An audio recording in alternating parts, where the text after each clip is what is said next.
Welcome back, YouTube. So in today's video, we're going to do an update on the price action and look at really the tight range that we're in. We talked about this last time, that if we weren't able to grab support here at around that 19 cents, what laid ahead of us, and it worked out precisely how we said, right?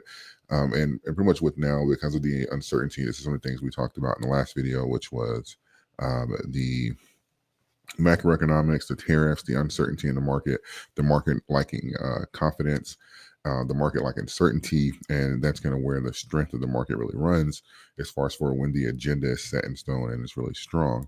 So right now we don't have a lot of that certainty because a lot of the finer details are being worked out.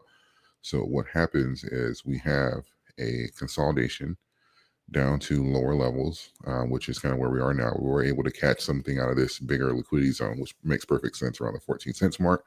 But we also see that here, wicks included, the candles are smaller. So now we're having not only a weaker move, but also the volume here. We're not even getting like the random bigger moves here or the strong retest to the upside, because the money overall has slowed coming into crypto. Not just crypto, the stock market as well.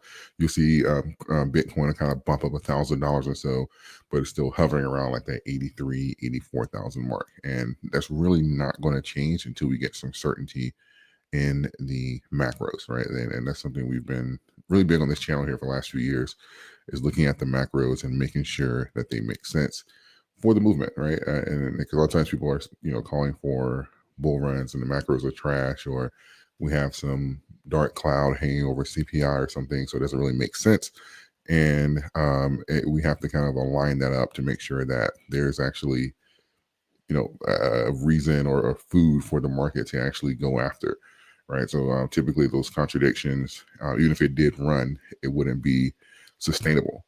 So one of the things here that we need to look out for here over the coming days, or coming weeks, shall I say, is this 72 moving average, which is this orange line, and this red line here, which is the 200-day moving average. That would be a 72-200 is a very strong death cross to the downside.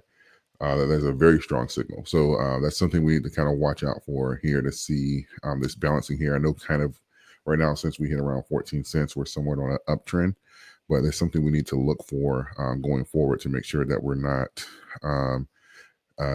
maintaining these levels here to see if we can have a potential to kind of break up above this 19 cents mark. And really, the breaking up above, that's going to be like our magic number, just like it was for us to hold it.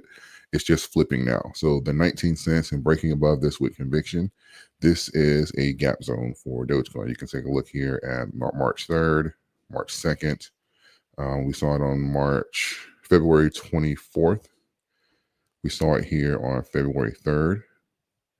And of course, the original run up on November 10th.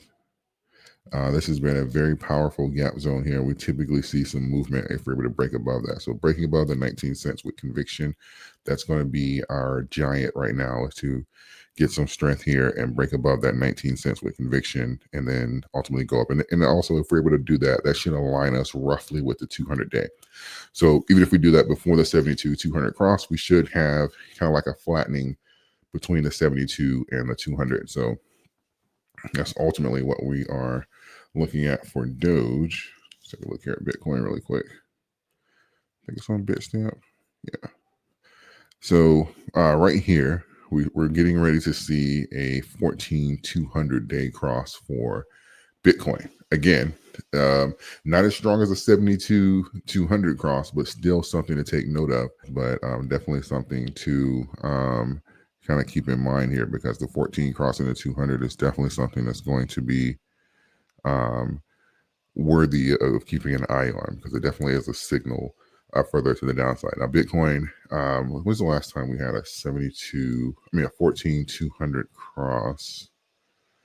Because we never really emerged above it here. Let's see. This was back in August. Yeah, back in August, and that signal dropped from around the 69 to 49,000. So last time this happened, it was obviously these are lagging indicators. So we had a 1472 cross, and then a 14-200. but that was around a $20,000 drop, right? And but that was in succession to the 72 as well, because the lines were a lot tighter back then. But even here, we had this cross. Obviously, it's a lagging indicator, so we were on the rebound last time this happened, but it did happen, I say, around like the July, August range. So it's been a while since we had a 14 200 cross, death cross. So something to watch out for Bitcoin to kind of see, because last time that momentum there between the 200, the 72 and the 200 was around a $20,000 drop. So it's something to kind of watch out for going forward. And let's take a look here. Coin market cap. So in total, we're around 2.7 trillion today, down 2.19%. Overall, mixed reviews in the top 10, still mostly red. Let's see, Bitcoin up overall in 7 days, 0.96%. But like I said, still hanging around that 84,000 mark. So right now, 812. Ethereum down on the 7 day. Solana, Doge, Cardano, Tron. So yeah, it's the same story. But overall, I believe that we're waiting on some of these bigger things here. So we're not even. This has cooled off so much. We're at a 24 on the Fear Greed Index. So